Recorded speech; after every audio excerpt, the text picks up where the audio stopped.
आज के दिनों में सबसे बड़ा चैलेंज मिडिल क्लास और लोअर क्लास लोगों को ग्रो करना है। इन लोगों को लाइफ में सक्सेस होना यह सबसे बड़ा चैलेंज है। हम में से अक्सर लोगों की यह सोच होती है कि हमारा बच्चा बड़ा होकर हमारा नाम रोशन करे। जिस अंधेरे में मैंने अपनी जिंदगी गुजारी, हमारे बच्चे उस अंधेरे से निकलकर उस रोशनी को देखें जिसे देखने के बाद उसे जिंदगी बड़ी ही खूबसूरत दिखाई दे। लेकिन वो क्या कारण है कि हम मिडिल क्लास लोगों के साथ ही ऐसा होता है कि हमारे बच्चे इस अंधेरे में ही रह जाते हैं जिस अंधेरे में हमने अपनी जिंदगी गुजारी होती है। ऐसा क्या होता है हम मिडिल क्लास लोगों के साथ, क्यों होता है कि मिडिल क्लास के बच्चे और लोअर क्लास के बच्चे ही अपने माँ बाप को वह रिस्पेक्ट नहीं दे पाते जो उन्हें मिलनी चाहिए। मिडिल क्लास लोअर क्लास के बच्चे आखिर अपने माँ बाप से इतना खफा क्यों होते? एजीवल फाउंडेशन के एक सर्वे के मुताबिक इंडिया में 65% से ज्यादा एल्डरली लोग किसी न किसी फॉर्म में एब्यूज का सामना करते हैं। इन्हीं सारी बातों पर आज हम इस वीडियो में बात करेंगे कि इसका सॉल्यूशन क्या है और ऐसा होने का कारण क्या है, ऐसा होने के पीछे का रीजन क्या है, क्यों ऐसा हमारे इंडिया में ही बुजुर्ग लोगों के साथ हमेशा देखने को मिलता है। हम मिडिल क्लास वाले लोग जज्बाती बहुत होते हैं। हमारे अंदर जब थोड़ी सी मैच्योरिटी आती है तो हम बड़े बड़े सपने देखने लगते हैं और सपने भी ऐसे देखते हैं, इतनी खूबसूरती से देखते हैं कि उसे दोबारा देखने के लिए फिर से हम सो जाते हैं। सपने ऐसे देखते हैं जो हमें जगाते ही नहीं बल्कि और सुला देते हैं, सुकून की नींद दे देते हैं। हम ऐसे सपने देखते हैं जबकि सपना तो वो होता है जो हमें सोने ही ना दे। सपना तो वो होता है जो इतना बेचैन कर दे कि हम इंतजार करें कि कब ये अंधेरा का चादर हटे और हम अपने सपनों को साकार करने के लिए निकल जाएं। कभी खुद के लिए सपने देखते हैं और जो सपने हम पूरा नहीं कर पाते हैं वह हम अपने बच्चों के लिए देखते हैं। हम चाहते हैं कि भले ही हमारी ज़िंदगी में हमने वो सब कुछ अचीव नहीं किया जो हमें करना चाहिए था, लेकिन हम अपने बच्चों से यह एक्सपेक्टेशन ज़रूर रखते हैं कि हमारे बच्चे वो सब कुछ अचीव करें जो हमने नहीं किया। रखो, उम्मीदें रखनी चाहिए। अपने बच्चों से भी उम्मीदें रखो और अपने आप से भी उम्मीदें रखो, लेकिन उसके लिए काम भी करो। अपने सपनों को पूरा करने के लिए पूरी शिद्दत के साथ मेहनत भी करो। अपने ख्वाबों को अपने बच्चों में देखना बड़ी अच्छी बात है। हर माँ बाप का सपना होता है कि उनके बच्चे इतने काबिल बने, इतने बड़े बने कि दुनिया उन्हें उनके नाम से नहीं बल्कि उनके बच्चों के नाम से जाने। इतने काबिल बने कि जब वह रास्ते पर चले तो लोग ये कहे कि ये देखो, यह फलाने शख्स का बाप जा रहा है। लोग ये ना कहे कि ये फलाने शख्स का बेटा जा रहा है। इंसान जिस पर पैदाइश के बाद अपने बच्चों की आंखों में देखता है उसी पल वह सपने बुन लेता है। वह सपना कि एक दिन उसका बच्चा उसका नाम रोशन करेगा, एक लायक, होनहार और बेहोश इंसान बनेगा। और उसका सपना धीरे धीरे सपना नहीं रह जाता, उसका जुनून बनता चला जाता है। लेकिन यह जुनून तब तक होता है जब तक फाइनेंशियल रियलिटी उसके दरवाजे पर दस्तक नहीं देती। एक मिडिल क्लास फैमिली की कमाई एक सीमित कमाई होती है। रिसर्च के मुताबिक एक मिडिल क्लास फैमिली 20 से 30 हज़ार रुपये मंथली ही कमा पाती है। शादी के कुछ सालों बाद जब फैमिली बढ़ने लगती है तब मिडिल क्लास फैमिली के पेरेंट्स का स्ट्रगल शुरू होता है। स्ट्रगल इस बात का कि अपने बच्चों को अच्छे स्कूल में पढ़ाना है लेकिन फाइनेंशियल प्रॉब्लम है। अपने बच्चों को वैसे मेंटेन करना है जैसे हाई प्रोफाइल के लोग अपने बच्चों को मेंटेन करते हैं। वह सब कुछ पहनाना है जो एक हाई प्रोफाइल के बच्चे पहनते हैं। उस स्कूल में पढ़ाना है जिस स्कूल में उनके पड़ोस के बच्चे, स्टैंडर्ड क्लास के लोगों के बच्चे पढ़ाई करते हैं। इन सारी बातों से उनका आए दिन स्ट्रगल होता चला जाता है। वह हर दिन अपने सपनों से, अपनी माली हालात से लड़ना शुरू कर देता है। मैं ये नहीं कहता कि एक मिडिल क्लास फैमिली की जो कमाई है 20 से 30 हज़ार रुपये वो बहुत ज़्यादा है, लेकिन इतना भी कम नहीं है कि वो अपने बच्चों को एक एवरेज परवरिश न दे सके। इतना भी कम नहीं है कि वो अपने बच्चों को एक सलीके की ज़िंदगी गुजारने न दे सके। इतना भी कम नहीं कि वो अपने बच्चों को पढ़ा न सके। लेकिन चूंकि वह खुद बहुत पढ़ा लिखा नहीं होता इसलिए वह अपनी कमाई को सही तरीके से मैनेज नहीं कर पाता। अपने पैसे को बेकार और बेबुनियाद के शौक और दिखावे की जिंदगी जीने में लुटाता रहता है। अपने खर्चे को लगातार बढ़ाता रहता है। वह यह नहीं देखता कि उसकी कमाई नहीं बढ़ रही है। दिखावे के लिए अपने बच्चों को वह पहनाता है जो एक अमीर घर के लोग अपने बच्चों को पहनाते हैं। यह दिखावा खोखला दिखावा होता है, झूठी शान होती है। समाज में तो ऐसे मिडिल क्लास के लोग हैं जो सिर्फ दिखावे के लिए उसके रिलेटिव के यहाँ अगर कोई इवेंट हो रहा है तो भले ही उसके पास पैसे नहीं हो, भले ही उसे पैसे इंटरेस्ट पे लेने पड़े, लेकिन फिर भी वह लेते हैं और उस रिलेटिव की नज़र में खुद को बड़ा बनाने के लिए वह ऐसे काम करते हैं जिसके लिए उसका फाइनेंशियल पोजीशन अलाउ ही नहीं करता। और जब वक्त आता है बच्चों को तालीम शुरू करने का, तब उसका फाइनेंशियल प्रॉब्लम उसके देखे गए सपनों को दबाने लगे। और फिर जब कभी कोई उससे पूछता है कि अपने बच्चों को कहाँ पढ़ा रहे, कौन से स्कूल में दाखिला करवाया है, खुद को जिम्मेदार न मानकर वो बच्चों को जिम्मेदार ठहराता है कि मेरा बच्चा पढ़ाई में ध्यान ही नहीं देता। क्या कहें, वह तो दिन भर खेलता ही रहता है, वह पढ़ने वाला बच्चा ही नहीं है। और ऐसा कहकर वह समाज की नज़र में सुरखरू कहलाना चाहता है। अपने फाइनेंशियल प्रॉब्लम के बारे में वह किसी से कुछ नहीं बताता, कुछ नहीं कहता, क्योंकि उन्हें लगता है कि ऐसा कहने से वह झूठी शान जो उन्होंने सदियों से बना रखी है वो खत्म हो जाए। भला उस उम्र में जब बच्चों के खेलने की उम्र होती है, उन पर जिम्मेदारियों का बोझ दे दिया जाता है। और यह जिम्मेदारियों का बोझ सिर्फ बच्चों के कांधों पर ही नहीं होता, बल्कि उन बच्चों के सपनों को भी दबाने का काम करता है। अरे जिस उम्र में तुम बच्चों पर इल्जाम लगा रहे हो कि वह सिर्फ खेलता रहता है, पढ़ाई नहीं करता, उस उम्र में किसी बच्चे को क्या पता पढ़ाई और खेल के बीच का फर्क क्या होता है, पढ़ाई और खेल का जो नतीजा निकलता है वह नतीजा क्या होता है। जिस उम्र में तुम उसे नालायक समझ रहे हो, उस उम्र में उस बच्चे को क्या पता कि नालायक और लायक में फर्क क्या होता है। अरे ये क्यों नहीं कहते कि तुम्हारे अंदर वो काबिलियत नहीं है, तुम अपने बच्चों को पढ़ा नहीं सकते, तुम्हारे अंदर वो शऊर नहीं कि बच्चों को लायक बनाया कैसे जाता है ये पता भी हो। तुम खुद दिखावे और झूठी शान वाली दुनिया में जी रहे हो, तुम्हें खुद नहीं पता कि बच्चों को काबिल कैसे बनाया जाता। और जब ये सारी बातें उनसे कहो तो एक ऐसा जवाब मिलता है जिसे सुनकर हंसी आ जाती है। उनका जवाब होता है कि भाई मैं क्या कर सकता हूँ, मैं तो खुद जाहिल हूँ। अरे तुम जाहिल हो, तुम्हारे समाज में क्या सभी जाहिल हैं? तुम्हें पता नहीं तो तुम किसी से पूछ सकते हो, तुम किसी से मशवरा कर सकते हो कि तुम्हारे पास हर महीने की इतनी ही कमाई आती है, उससे तुम चाहते हो कि तुम अपने बच्चों को पढ़ा भी सको। तुम्हें कोई ना कोई गाइड करने वाला जरूर मिल जाएगा जो एक रास्ता तुम्हें बताएगा कि तुम कैसे अपनी कमाई को मैनेज करके अपने बच्चों को पढ़ा भी सकते हो और अपनी जिंदगी भी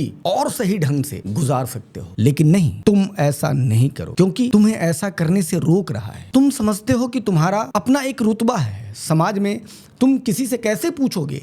अगर किसी से पूछोगे तो तुम पर लोग हंसेंगे, अगर किसी से पूछोगे तो तुम्हारी वो असलियत जो तुम्हारे बारे में पूरा समाज जानता है कि तुम पढ़े लिखे नहीं, लेकिन तुम्हें लगता है कि यह असलियत कोई नहीं जानता, और इसी अंधविश्वास में तुम किसी से पूछोगे नहीं, क्योंकि जब तुम्हें लगता है कि जो असलियत सभी जानते हैं, हकीकत में वह सिर्फ तुम जानते हो कि कोई नहीं जानता, वह लोगों को मालूम हो जाएगा।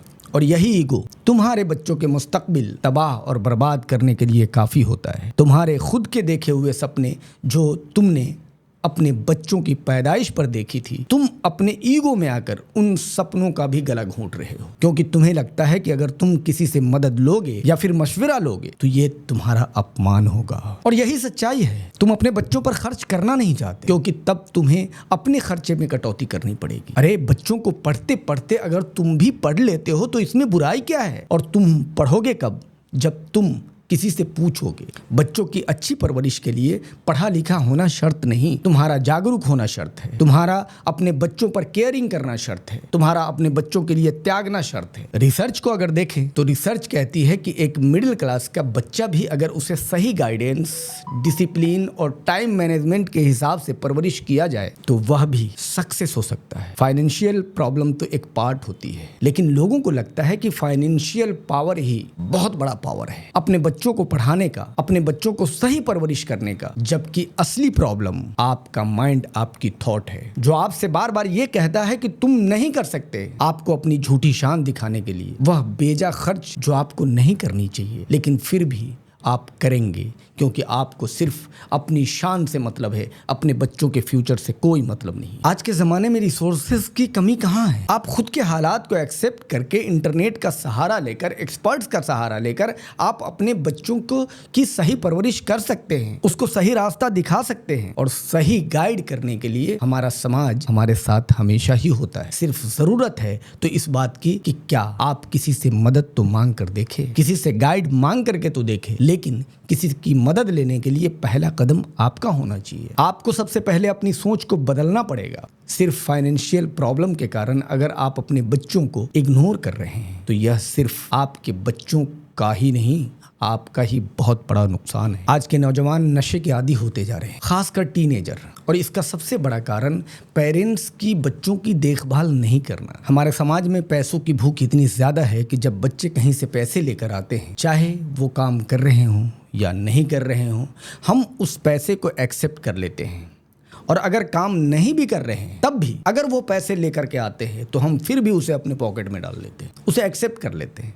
जबकि सही परवरिश यह है कि हम उनसे पूछे कि बेटे, तुम्हारी सैलरी तो सिर्फ 5,000 है, तुम इस महीने 20,000 कैसे और कहाँ से लेकर के आए? अगर वह काम कर रहा है तो, और अगर कोई बच्चा काम नहीं कर रहा है और कहीं से पैसे लेकर के आया, वो पैसे कमा नहीं रहा है, तो सही परवरिश ये है कि हम उनसे पूछे कि वह पैसे तुम कहाँ से लाए? तुम तो कोई काम नहीं करते, फिर ये पैसे तुम्हारे पास कहाँ से आए? और अगर गलत तरीके से वो पैसा आया हुआ है तो आप उसे एक्सेप्ट न करें। आप उसे स्टार्टिंग में ही अगर रोक देते हैं तो पहली बार में ही जब आप उससे पूछेंगे और जब आपको लगेगा कि नहीं, यह गलत तरीके से पैसा आया है, और जब आप उसको मना करेंगे तो दोबारा वह बच्चा गलती नहीं करेगा। लेकिन हम ऐसे पैसे को भी एक्सेप्ट कर लेते हैं जिससे बच्चों का मनोबल बढ़ता है और वह गलत रास्ते पर निकल जाता है, वह भटक जाता है। इसका जिम्मेदार कौन है? आप अगर पहली गलती पर ही किसी को थप्पड़ मार दे तो दोबारा गलती करने की गुंजाइशें कम जाती है, बहुत ही घट जाती है।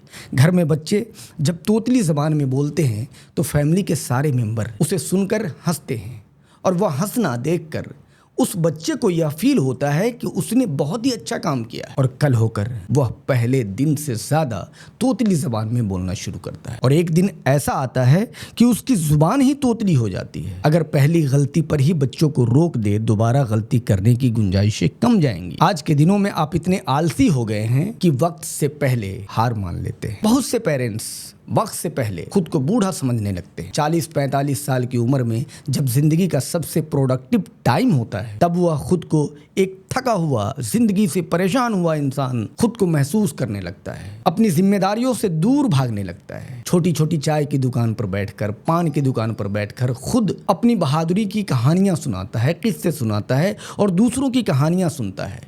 जबकि वह बहादुरी की कहानी सुनाता जरूर है, लेकिन वह बुज़दिली कर रहा है। वह एक बुज़दिल इंसान है क्योंकि उसने अपनी जिम्मेदारियों से मुंह मोड़ लिया है। वह अपने आप को एक ऐसा थका हुआ इंसान महसूस कर रहा है जिससे जिंदगी में कुछ नहीं हो सका। ये अलग बात है कि वह अपनी कहानियों में खुद को बहादुर मानता है, लेकिन रियलिटी यही है कि वह इंसान बहुत ही थक चुका है, जो अपनी जिम्मेदारियों से भाग रहा है। उसे अपने वक्त की कदर नहीं, जबकि उसकी असल कामयाबी उस वक्त में यह है कि वह अपने बच्चों का फ्यूचर बनाने के लिए जितना ज़्यादा से ज़्यादा हो सके उतना वो स्ट्रगल करे। और यही कारण है कि आज इंडिया में लगभग 10 मिलियन बच्चे जिनकी उम्र सिर्फ 5 से 14 साल की होती है, मजदूरी करने पर मजबूर है, क्योंकि आप बच्चों पर उस उम्र में काम थोप देते हैं जब उन्हें पढ़ने और खुद को तराशने का वक्त होता है। क्या यह हक है उन मासूम बच्चों के सपनों के साथ? क्या आप उन्हें इतना मौका भी नहीं दे रहे हैं कि वो अपने ख्वाबों को जी सके? अपने उन मासूम बच्चों के कंधों पर खुद का और अपने परिवार की जिम्मेदारी डालते हैं तो उन बच्चों का बचपन और पढ़ाई दोनों ही छीन रहे हैं। और जब वही बच्चे बड़े होते हैं, उस सोसाइटी में जाते हैं जहां पर उन्हें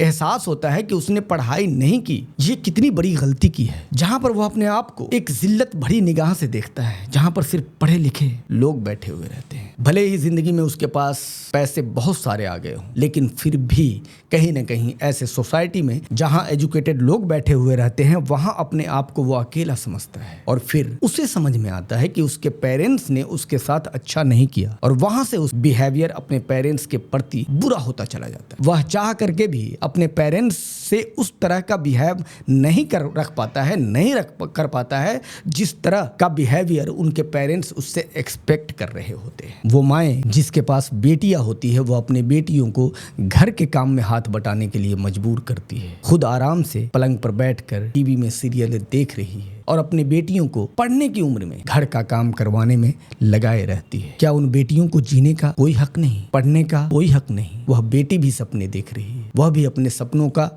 सपनों को एक दिन हकीकत में बदलने की ख्वाहिश रखती है। लेकिन नहीं, हम उन बेटियों को एक मजदूर की तरह परवरिश देते हैं और फिर एक्सपेक्ट करते हैं कि वह बेटियां उस माँ की इज्जत क्यों नहीं करती। क्या यह उन पेरेंट्स की जिम्मेदारियां नहीं कि पहले उन बेटियों को पढ़ाए, उन्हें एक फाउंडेशन दे, उन्हें खुद के सपने जीने दे? परवरिश एक ऐसी चीज है कि अगर आपने सलीके से बच्चों की परवरिश की, अपने बच्चों को संस्कार दिए, तो आपका नाम रोशन जरूर हो। अगर परवरिश में आपने केयरिंग नहीं की, देखभाल नहीं किया, अपने बच्चों के ऊपर अपनी इमोशन नहीं डाली, अपने बच्चों को इमोशन को आप नहीं समझ पाए, तो आपका बच्चा आपके हाथों से छूट जाएगा और वह इतनी दूर चला जाएगा कि आप चाह करके भी उसे वापस नहीं ला सकते। तो आप अपनी जिम्मेदारियों को समझे। कोई बच्चा आसमान से बड़ा बनकर पैदा नहीं होता, आसमान से कामयाब बनकर नहीं आता। आपकी परवरिश उसे नाकाम या फिर कामयाब करती है। आपकी परवरिश उसे बड़ा बनाती है या फिर छोटा बनाती है। आप जैसी परवरिश करेंगे, आपके बच्चे वैसे ही होंगे। जैसा माहौल देंगे, उस माहौल में वो बच्चे वैसे ही होंगे। बाकी फिर मिलते हैं फिर कभी किसी और वीडियो में। आप लोगों से एक रिक्वेस्ट है कि बस दुआओं में याद रखना।